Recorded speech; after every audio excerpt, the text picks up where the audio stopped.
Nama saya Safa. Nama saya Carla. Saya Naura. Kami lagi berkunjung ke Museum Fathahillah.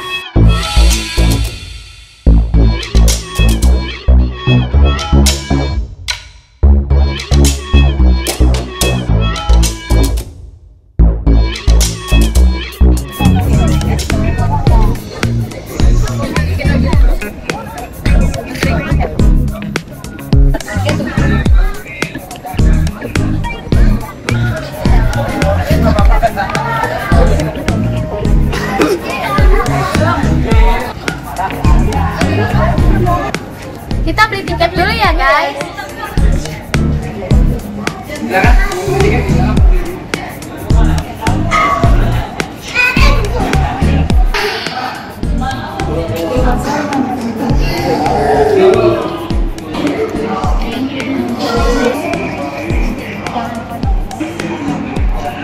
Terima kasih.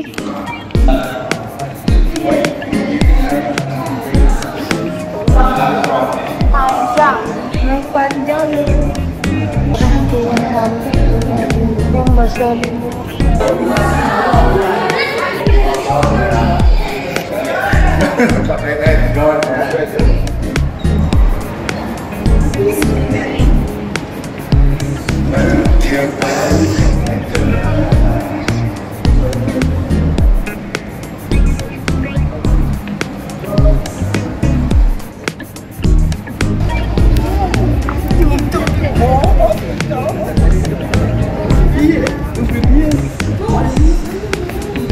Dan kalau di Jakarta, ruangan pertama yang kita kunjungi itu adalah sistem kepercayaan Tarumanegara. Jadi Tarumanegara itu adalah kerajaan Sunda yang berdiri di Jawa Barat. Nah, jadi pada saat zaman itu kerajaan Sunda ini menganut kepercayaan Hindu. Makanya di sini kita dapat melihat arca dewa dan nini Hindu. Untuk yang pertama ada arca di Ciboya Tamu dan arca Ciboya ditemukannya di desa Ciboya, namun dengan tenggat waktu yang berbeda. Kalau untuk arca di Ciboya ini ditemukannya tahun 1952, untuk arca di Ciboya ditemukan pada tahun 1947. Nah, kalau yang ini arca yang satu ini ada arca Durga Kali. Arca Durga Kali ini ditemukannya itu di Tanjung Priok pada tahun 1882. Jadi pada saat itu ada keluarga pelabuhan di Tanjung Priok, makanya ditemukanlah arca Durga Kali ini. Nah, kalau yang sebelah sini ini adalah arca yang paling unik, yaitu arca Ganesha karena dia berkepala gajah. Nah, banyak beberapa versi terkait mengapa Ganesha berkepala gajah, namun versi yang paling terkenalnya itu adalah karena Ganesha itu sedang menemani ibunya mandi, yaitu Durga Kali. Namun ayahnya itu Dewa Siwa tidak mengetahui bahwa itu adalah Ganesha. Tanpa pikir panjang, Dewa Siwa itu langsung memenggal kepala Ganesha. Nah, karena gajah juga lewat, dipenggal kepala gajah, digantikan kepala gajah di tubuhnya Ganesha. Yang ini tuh ini adalah Prahugu. Prahugu ini adalah prasasti terpanjang yang dikeluarkan oleh Raja Muhammad. Jadi prasasti itu menceritakan tentang Raja Gomati dan sekarang kali Gua Ganda itu digunakan di kota. Biasa dikenal tuh sekarang ini Bekasi. Jadi nama Bekasi itu diambil dari nama sungai, yaitu Bagasasi. Sumpah ada Pak Minusi. Nah, jadi tuh di sini tuh telapak rajanya Purnawarman. Dulu tuh ada yang bilang kalau misalkan telapak masih sebenarnya Raja Purnawarman. Nah, kalau yang di bawahnya itu kan ada tulisan Sanskerta ya. Nah, tulisan ini tuh artinya Raja Purnawarman yang gagah dan berani. Nah, ini tuh hanya replikanya aja, yang aslinya tuh ada di Bogor. Nah, kalau yang di sebelah sini itu adalah prasasti kebun kopi. Nah, Bapak coba yang sini telapak apa? Gajah. Ya, betul. Itu telapak gajah. Nah, gajahnya itu adalah kendaraan atau tunggangannya Raja Purnawarman. Nah, kalau di sini tuh ada tulisan Sanskerta juga. Artinya tuh Ayawata yang merupakan nama dari gajah tersebut.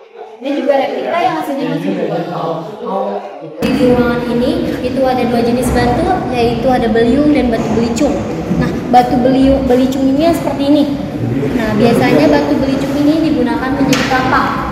kapak untuk mereka bercocok tanam, seperti menebang pohon dan juga menanam. Nah, untuk penggunaan kapaknya di sebelah sini.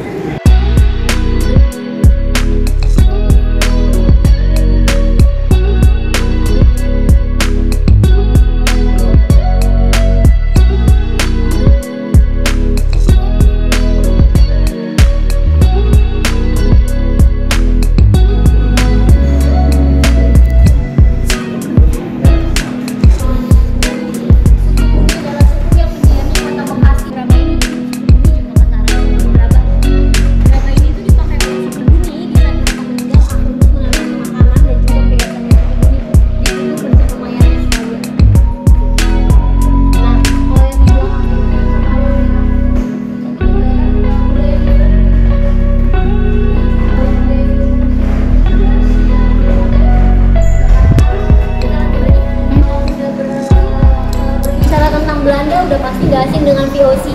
VOC Ya, adalah VOC. Serikat Perdagangannya orang Belanda. Nah, kalau kita melihat kapal terus ada lambangnya seperti ini, itu udah pasti punya VOC. Kalau punya Portugis itu bentuknya roda. Itu ada di prasasti Padang, nanti kita bisa lihat di prasasti Padang. Kalau ini itu bentuk lambang dari VOC-nya, VOC perdagangannya Belanda. Jadi kalau punya kapal, ada lambang ini udah pasti itu kapal perdagangannya punyanya VOC. Seperti itu. Kita naik ke lantai atas ya.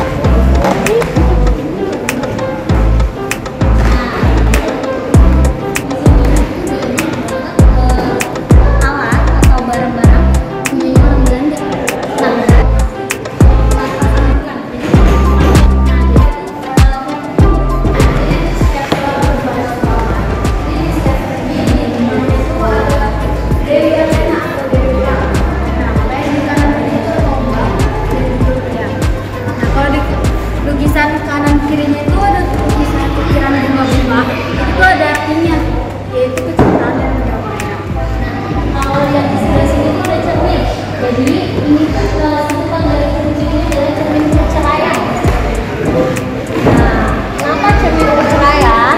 Karena biasanya di zaman dulu ketika ada wanita yang ingin bercerai, mereka akan dandan serapi mungkin dan mereka akan bercerai di sebelah sini. Makanya sebenarnya ini namanya cermin perceraian.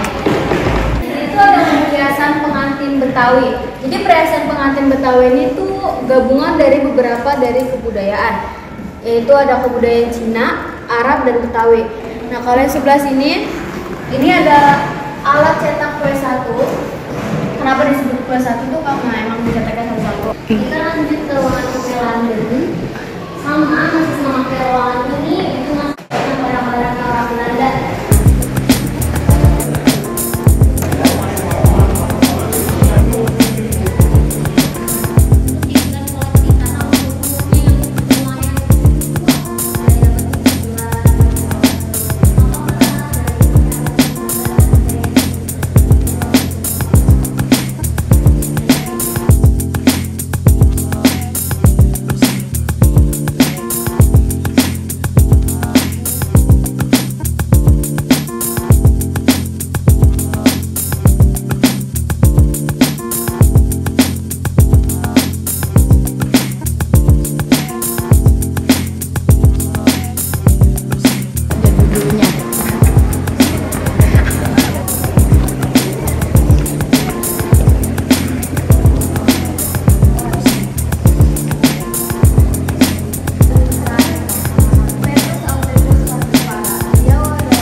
Hostcap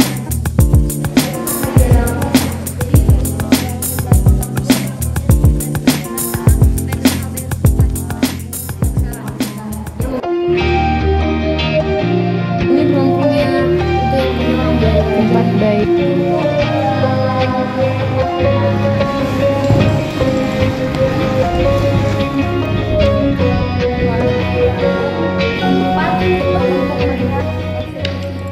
Balkon tempat melihat eksekusi hukuman.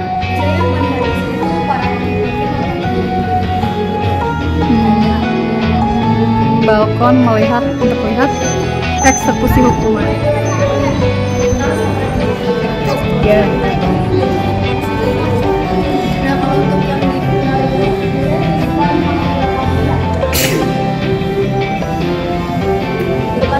Oh, di sana.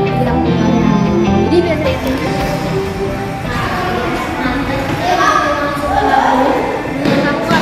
kalau sejarah Jakarta itu belum afdal belum pemasukan ampun.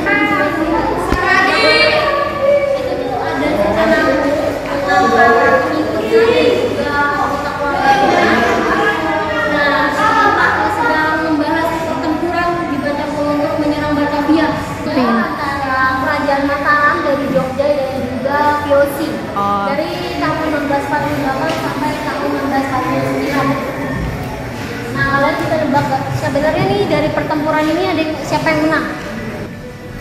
Mataram. Menang. Yang menang.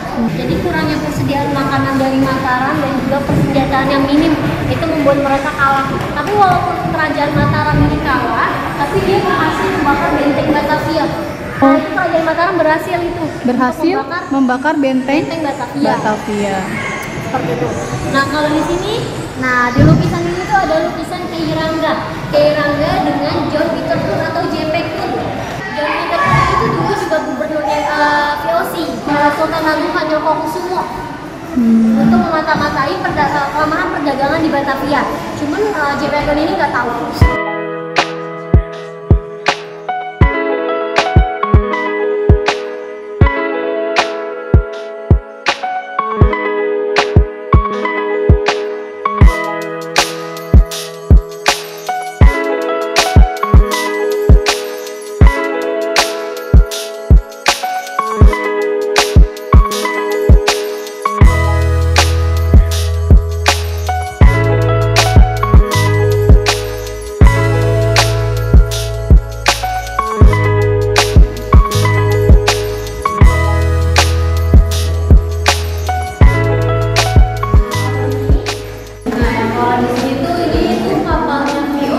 Kapal VOC. Iya.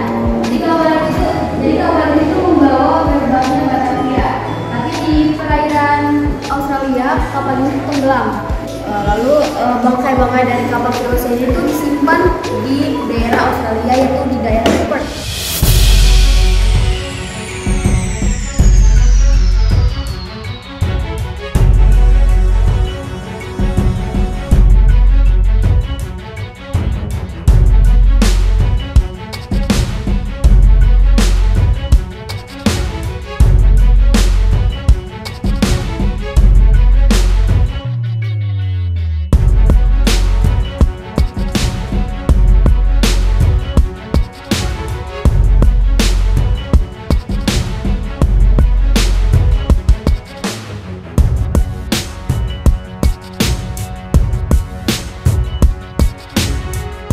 Jadi prasasti ini tuh dibuat pada tanggal 21 Agustus tahun 1522. Jadi prasasti ini tuh ada karena perjanjian Sunda dengan Portugis. Jadi itu kerajaan Sunda itu meminta pertolongan atau bantuan kepada kerajaan Portugis karena adanya perang Demak. Jadi prasasti Padraun itu dibangun di lahan kosong, di mana itu terdapat gudang Portugis, gudang penyimpanan dan juga markasnya bangsa Portugis. Jadi dulu lambangnya bangsa Portugis ini roda seperti ini. Gereja Baru Belanda. Jadi gereja ini tuh runtuh karena gempa di Batavia pada tahun 1808. Nah, kalau sekarang kita mau kunjungin itu jadi museum wayang. Museum wayang ya. Itu dibangun, disahkan itu diresmikan pada tahun 1975 setelah Museum Sejarah Jakarta. Ini tulisan lama Belanda. Tulisan lama Belanda. Ya, jadi tuh ini sejarah singkatnya gedung ini. Jadi gedungnya itu dibangun pada tanggal 25 Januari tahun 1707 oleh pemerintahan Gubernur Johan Van der Her. Ya, lalu diselesaikan pada tanggal 10 Juli tahun 1710 oleh pemerintah Gubernur Abraham van Riebeeck. Jadi Johan van Horn ini Abraham van Riebeeck. Oh, ini Johan van Horn.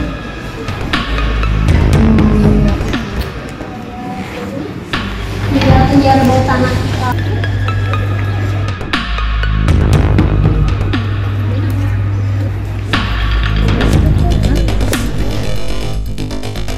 Penjaranya laki-laki. Pahlawan kita yang pernah pahlawan kita yang pernah kesini itu adalah yang pernah dikunjungi itu cuma Untung Suropati, Bapak Untung Suropati. Kalau untuk Pangeran Diponegoro dia punya penjaranya sendiri. Karena Pangeran Diponegoro itu masih keturunan bangsawan, makanya dibedakan. Nah, kalau misalkan kita lihat di sini itu ada bola-bola merah itu emang mau ditembakin enggak?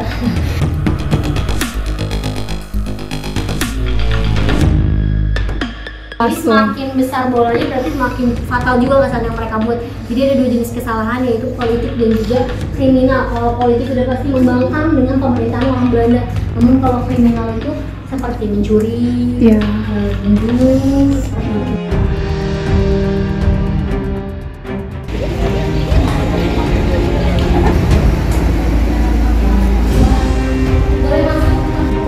Boleh masuk?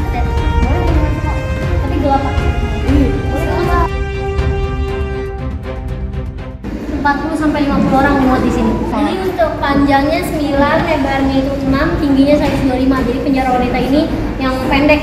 Jadi itu penjara wanita itu terkenal penjara yang gelap gulita, karena gelap banget dan juga sering banjir. Jadi pernah ada yang di sini, yaitu Ibu Cut Nyadin. Selama 9 bulan dia diasingkan di Batavia, tempatnya di sini. Jadi ada bathtub, itu untuk tempat mandinya para penjara wanita.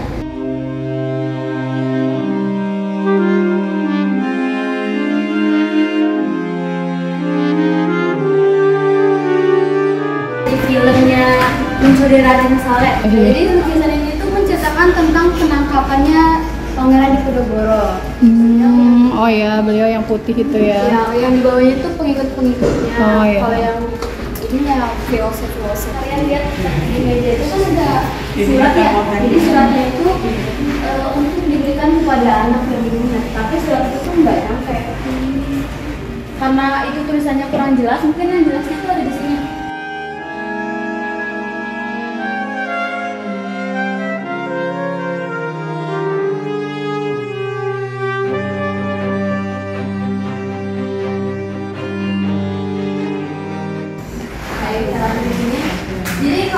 Jadi di sini tuh lukisan asli atau lukisan pertamanya Pangeran Diponegoro.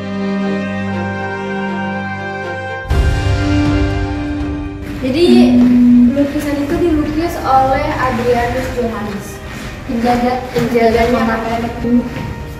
Ini juga wajah-wajahnya dari dulu penjaga Pangeran Diponegoro. Itu yang tulis. Nah, kalau ini tuh surat penangkapannya Pangeran Diponegoro.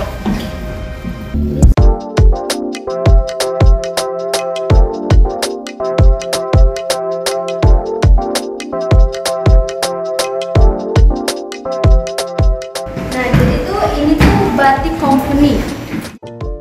Ya, jadi batik ini tuh digunakan sama Pangeran Diponegoro saat Perang Jawa pada tahun 1825 sampai 1830.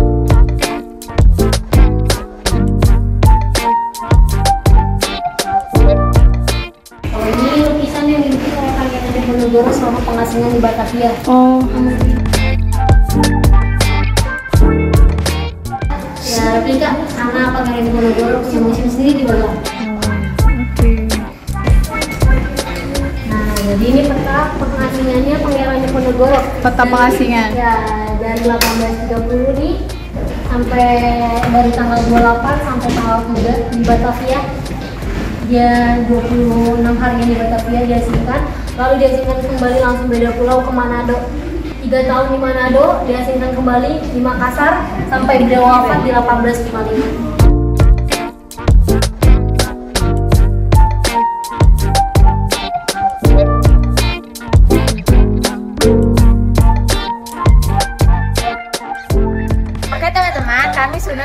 menelusuri Museum Fathahillah ini, banyak pengetahuan yang kita dapat.